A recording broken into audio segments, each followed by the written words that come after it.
ማዘሪ እርሶ ፊቱን ሲያዞርብኝ ዓለም ሁሉ የጠላኝ ይመስለኛል። እርሶ እኔ ጋር ከሆኑ ግን ሁሉም ሰው የሚወደኝ ይመስለኛል።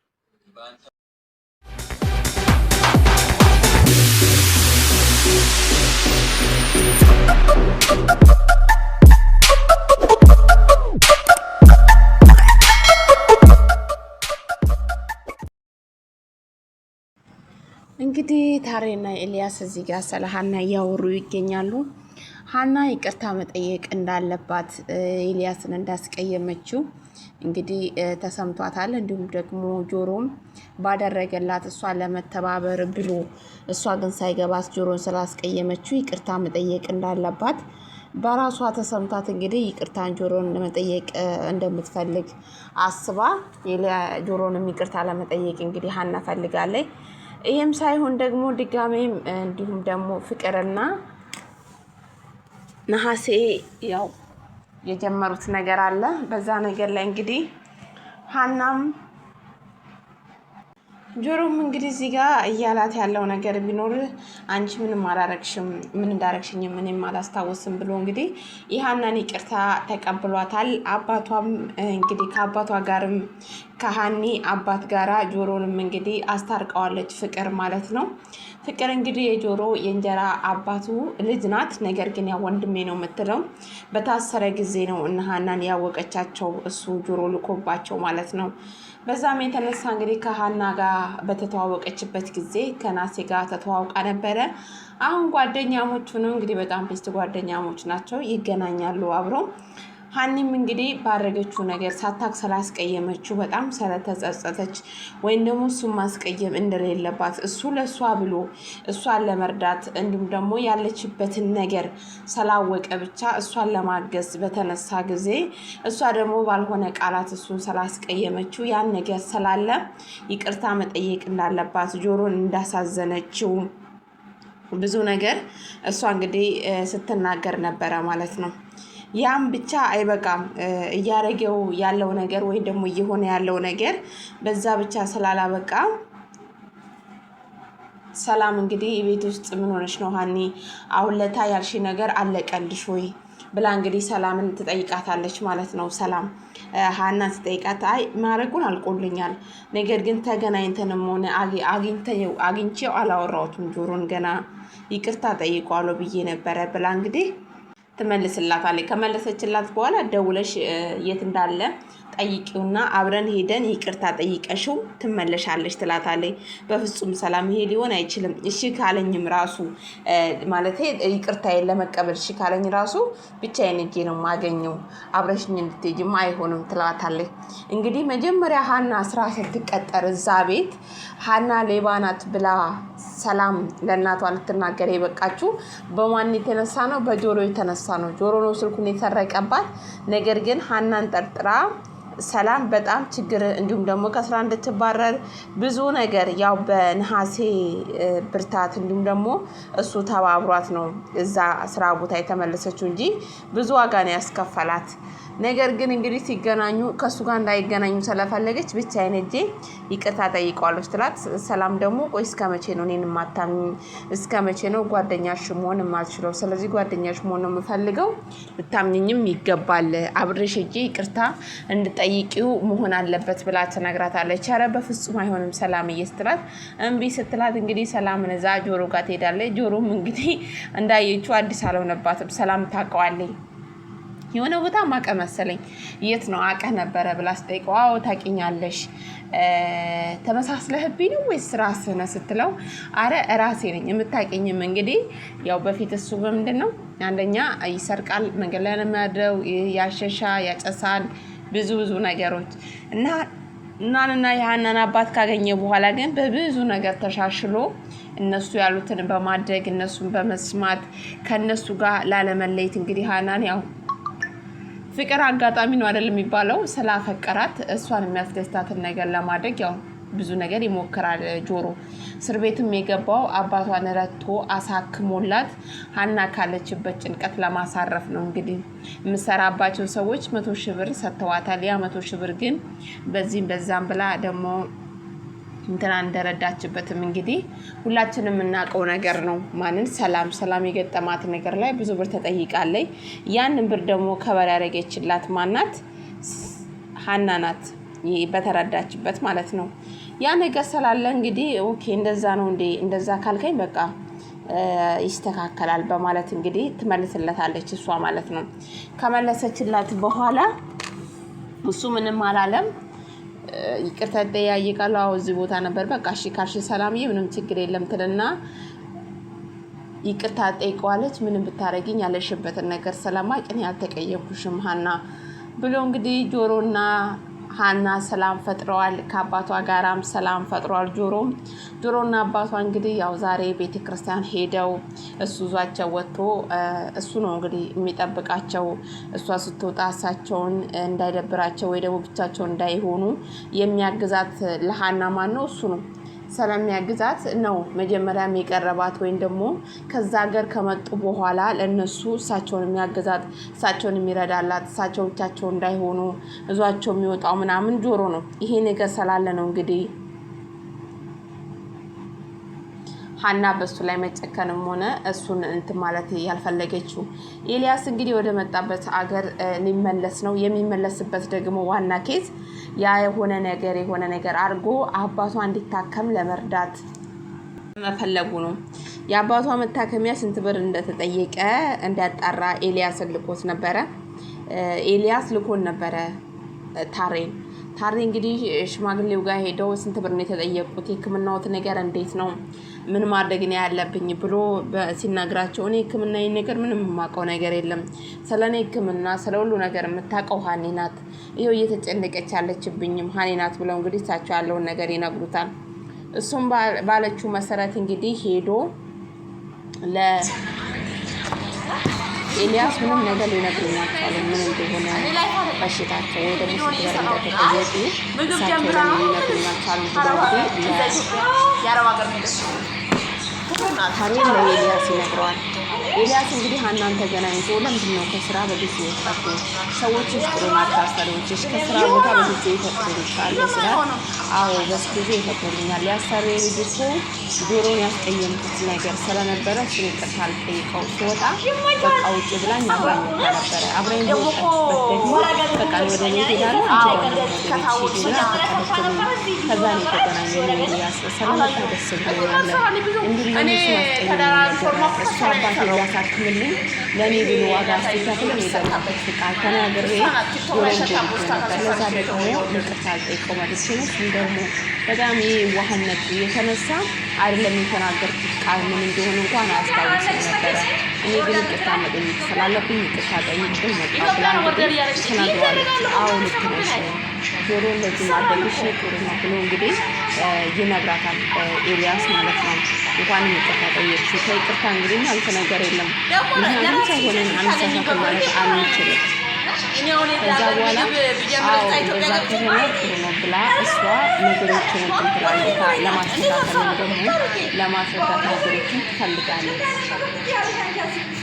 እንግዲህ ኤልያስ ደግሞ ምንድን ነው የተባልኩት? የአባትሽ ሕክምናስ እንዴት እየሆነልሽ ነው? ለሕክምና የተጠየቅሽው ብርስ ምን ያህል ነው? ምን ያህል ብር ደስ ልጅ አስጨንቀሽ ሕክምናቸው እንዴት እየሆነልሽ ነው? እኔ እኮ ከዛ ሀገር ድረስ የመጣሁት እንዴት እንደሆናችሁ አባትሽም አንቺም ለማየት ነበር የመጣሁት ምናምን ይላታል። አዎ አባቴን ሕክምና የተጠየቁት እስከዚህ አይነት ብር ተጠይቃለሁ፣ የብር ችግር ነው እንጂ ሕክምናውን መጀመር እንደምችል ተነግሬ ነበረ። ሞቶች ብር አከራይ ሰጥታኝ አንዳንድ ነገር አድርጌበት ያን ብር ጨርሼዋለሁ። አሁን ላይ ደግሞ የቀረ ከ200 እስከ 300 ሺህ ብር ተብያለሁ ብላ እንግዲህ ትነግሯለች። የተጠየቀችውን ብር ለማወቅ ፈልጎ ነበር። እሱን ጠይቆ ቀጥታ ወደ ደሴ ነው መመለስ ሲፈልገው ለምን እዛ ያለውን ነገር አስተካክሎ እሷን ለመርዳት እንግዲህ ከጆሮ ጋርም ሰላም ፈጥሮ መታረቅ እንዳለባቸው ታርቀው ይቅርታ ተጠያይቀው እስካሁን ላረጉት ነገር ሳላቅ እንዲሁም ደግሞ ስለተናገርኩ ሳልረዳም ስለቀረው ይቅርታ አድርግልኝ፣ በቅናት ተነሳስቼ ሌላ ነገር ተናግሬያለሁ ብሎ እንግዲህ ጆሮ ይቅርታ ይጠይቀዋል። ኤልያስ አረ ምንም አይደለም አልተቀየምኩም፣ አንተ ስንመጣ የምንሸሽት ወይም ደግሞ በዚህ የምለው እኔ ስታይ እየደበረ ከሆነ በማለት ነው እንጂ ሌላ ነገር አይደለም ምናምን ብሎ እንግዲህ ጆሮ ይቅርታ ያደርግለታል። አው ተራተን እንደምን ብለን አባቷን ሊታከሙ እናደርጋለን። አንተ ደግሞ እስከመቼ ቢሆን ከጎኗ አትራጭም። እኔም እንግዲህ ተመልሼ ሄድና ወደ ደሴ የሚሆነ አድርጌ እሷን ለማገዝ እሞክራለሁ ብሎ እንግዲህ ወደ ደሴ ለመመለስ ኤልያስ ለሀኒ ይነግራታል ማለት ነው። ለሀኒ ከነገራት በኋላ ሀኒም እንግዲህ አዎ ለምንድን ነው የምትመለሰው ማለት በአፋጣኝ ለምትመለስ የቻልክበት ምክንያት ለምን መቆየት አትችልም? እሱ ሊረዳት እንደሆነ ለሷ ብሎ እንደሚመለስም አልነገራትም። ድሮም የመጣሁት አንቺን ለማየት ነበረ፣ አንቺን አይቻለሁ። አሁን መመለስ እንዳለብኝ እንግዲህ ተሰምቶኛል፣ እመለሳለሁ። መጥቼ ግን እጠይቅሻለሁ፣ እመጣለሁ በማለት እንግዲህ ይነግራታል። የት እንደወደቃችሁ ምን እንደሆናችሁ ላያችሁ ነው የመጣሁት። አሁን ደግሞ እንግዲህ እስከሚበቃኝ ድረስ አንቺን አይቻለሁ። እዛ ስራ ስቼ ብዙ ነገር ስቼ እንደመጣሁ ታውቂያለሽ። ለዛ ስቼ እንግዲህ ልመለስ ነው ብሎ እንግዲህ ከደሴ ወደ አዲስ አበባ ሲመጡ እንግዲህ ሀኒን አይኗን እየተንከራተተ እሱም አይኑን እየተንከራተተ እንግዲህ ሀኒን እንደሚያፈቅራት ነግሯታል። ነገር ግን እሷ በአሁኑ ሰዓት ላይ ማሰብ የምፈልገው የምችለውም ስለ አባቴ ብቻ ነው። ምንም አይነት ነገር ከዛ ውጭ ማሰብ አልችልም። ያቀረብክልኝ የፍቅር ጥያቄ መቀበል አልችልም ብላለች እንግዲህ ሀኒ ማለት ነው።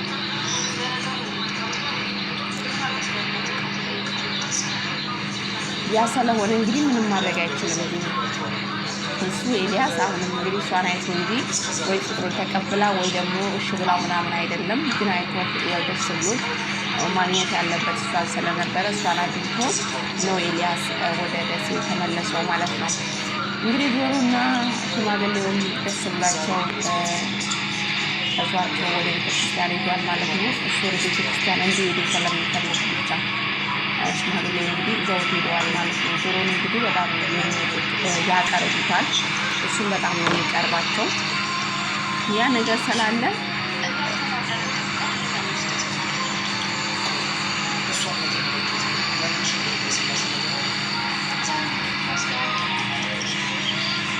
ቀርቧቸዋል ማለት ነው። ከሄዱ በኋላ እንግዲህ ሰላምና ናሴ ደግሞ ጆሮ ናሴ የፈለገው ፍቅር ትምህርቷን አቋርጣለች። ያቋረጠችው ደግሞ በብርጡት ያቋረጠች መስሎ ሰላም በሚልና እኔና ላንቺ በወርቅ ብላምናት ከሚሰጠን ብር ላይ እየደበቅን እየከፈልንላት ትምህርቷን ትቀጥል። በዚህ ትምህርቷን አቋርጣ ከምትቀልብ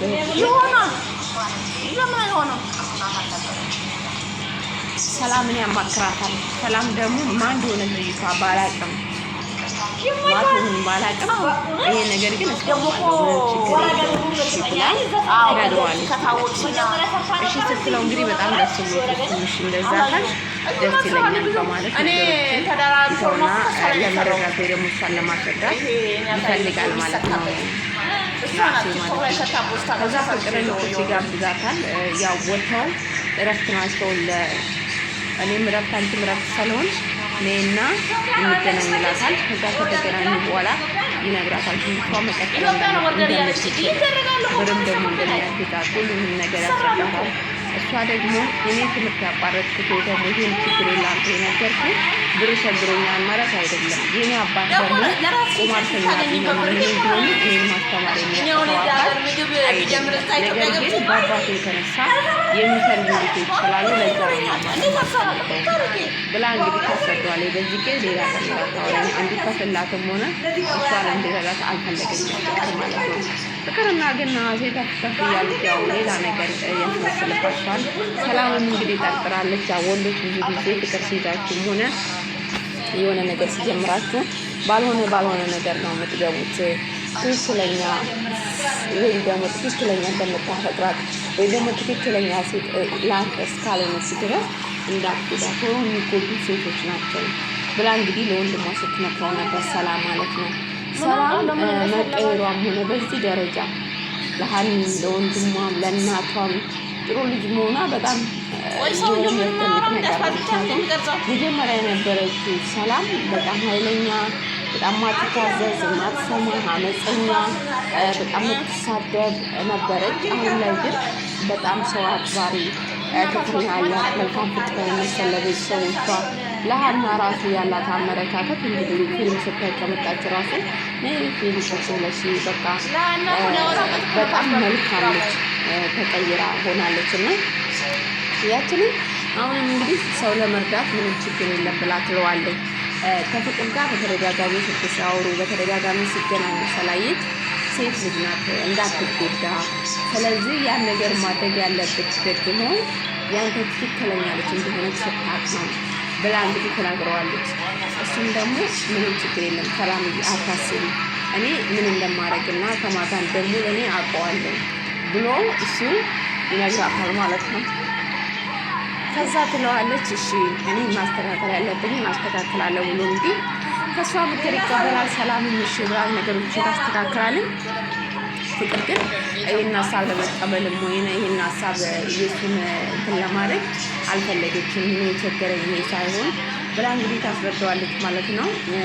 እዚህ ጋር ያው ቁማርተኛ አባት ወይ ደግሞ እሱ ለጆሮ ያደረገው ነገር ጆሮ የአባቶች ንብረት አምጣ ባለው ጊዜ ነው እንግዲህ እሱን አሳስሮ እንደውም ብዙ ችግር ውስጥ አስገብቶት ከዛ ደግሞ ሀና ረታው ጆሮን እንዲወጣ ያደረገችው። ለምን ለሀና አባት መታከሚያ ብር ያስፈልግ ነበር። ያን ብር ደግሞ እሱ ጋር ስላለ ስለሚያውቅ ጆሮ መቀበል ነበረበት። እሱ ግን ያን ብር መስጠትም ሆነ ያን ብር ለጆሮ እንትን ማለት አልፈለገም ነበር። ያ ነው እንግዲህ ያጣላቸው ነገሩን እንዲከፋ ያደረገው ማለት ነው።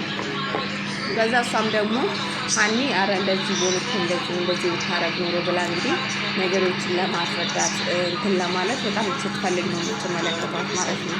ያ ነገር ግን ደስ የሚለው ነገር ሁሉም ነገር አልፎም ጆሮና ሀኒ መስማማታቸው በጣም ደስ ይላል። እንዲሁም ደግሞ ሰላምና ሀና ራሱ ሰላም ፈጥረው በዚህ ልክ መሆናቸው መግባባታቸውን በጣም ደስ የሚል ነገር ነው። በተለይ ለሀና በአሁኑ ሰዓት ብዙ ነገር ያስጨንቃታል። የአባቷ ሕክምና ተጀምሮ ነው ያለው። ሕክምና መጀመር እንዳለባቸው ተነግሮ የገንዘብ እጥረት አጋጥሟት ነው። እንዲሁም ደግሞ እንግዲህ ሀና ትክክለኛ ቤተሰቧ ወይ ደግሞ ትክክለኛ የሷ ፋሚሊ የሆነ ሰው እንዳልሆኑ እሳቸው እንዳሳደጓት ብዙ ነገር የነገሯት እንግዲህ እንዳትጨነቅ ነው። እሷ እንዳትጨነቅ እሳቸው ህመማቸውን እየደበቁ ህመማቸውን ካላርገው እያመማቸው እሷም በሙሉ ነገር ተረታለኝ። እኔ እንዳልጨነቅ ህመሙን ደብቆ እኔ እንዳልጨነቅ እንዳላሰብ የሚያደርገውን ነገር አውቃለሁ እንጂ ሳያመው ቀርቶ ምናምን አይደለም። ያመዋል ግን እኔ እንዳልጨነቅ በማሰብ ነው እሱ መሆን የማይነግረኝ እና የአባዬ ነገር በጣም አሳስቦኛል ከብዶኛል በማለት እንግዲህ ሌሊያ ስትናገር ነበረ። እሳቸውም እሷ እንደውም እንዳታስብ እንዳትጨነቅላቸው አባትሽን አይደለሁም እንደዚህ ነው ያሳደጉሽ ምናምን ብለው እንግዲህ ትክክለኛ የሀና ፋሚሊ የሀና ቤተሰብ ማን ነው ቢባል በጣም የምትፈልገው በጣም የምታለቅስላት ወይዘሮ ሜላት ናት። እንግዲህ እናቷ ሀና የሜላት ልጅ ናት። ነገር ግን አሁን ላይ ይሄ ነገር ግልጽ አልወጣም። እሷ እንዳሰሪና እንደ ሰራተኛ ሆኖ ነው እዛ ቤት ውስጥ የሚኖሩትም። ወይዘሮ ሜላትም የምታስበው ሰራተኛዋ ነው እንጂ ልጁ አይደለችም። ግን ያው ብዙ ጊዜ ስትናገር እንደምታዩት ከሆነ እኔ ለሰላም እና እንዲሁም ደግሞ ለናሴ ያለኝ አመለካከት ያለኝ ልብና ያለኝ አስተሳሰብ ላንቺማል እንደዚህ አይነት ስሜት የሚሰማኝ ግን ለምንድን ነው ብላ እንግዲህ በተደጋጋሚ ራሷን ስጠይቅ ነው የምትመለከቱት ማለት ነው። እሷ ማለት ነው አንዳንዴም ያው ደም አይደለ ደምም ሲሆን ሁሉም ነገር እንትን የሚሆንበት ነገር አለ። ያ ነገር ይመስለኛል። ግን በጣም የሚያሳዝነው ፓርት እሷ ትክክል የነሱ ቤተሰብ ናት። እነሱ የሚፈልጓት እነሱ ጠፋች ብለው የሚያስቧት ልጅ እሷ መሆኗ ነው ማለት ነው። እና እንደዛ ነው። በጣም ደስ የሚል ነገር እየመጣ ነው። ግን ትክክለኛ የሀና ማንነት ወይ ደግሞ ሀና ቤተሰቧ እንደሆኑ ብታቅ በጣም ነው ደስ የሚለኝ በነገራችን ላይ። ምክንያቱም ሀና በጣም ምስኪን ልጅ ናት። አስተዳደጓ ያደገችው ነገር እንደዚህ አይነት ቤተሰብ እያላት በጣም ዋጋ ከፍላ ብዙ ነገር ሆነ ያደገች ልጅ ናት። ያ ነገር ቢስተካከልላት ቢሆንላት በጣም ደስ ይላል ማለት ነው። እንግዲህ እንዲሆንላት ምኞቴ ነው ለኔ እንደኔ ማለት ነው። ሁሉም ሰው ይሄ ነገር እንዲሆንላት ይመኛል ብዬ ተስፋ አደርጋለሁ። ለማንኛውም በጣም ደስ የሚል ጊዜ ነው ጋይስ። እየተመቻችሁ ሀሳብ አስተያየታችሁ ቤተሰብነታችሁ አይለኝ እላለሁ። በጣም ወዳችኋለሁ።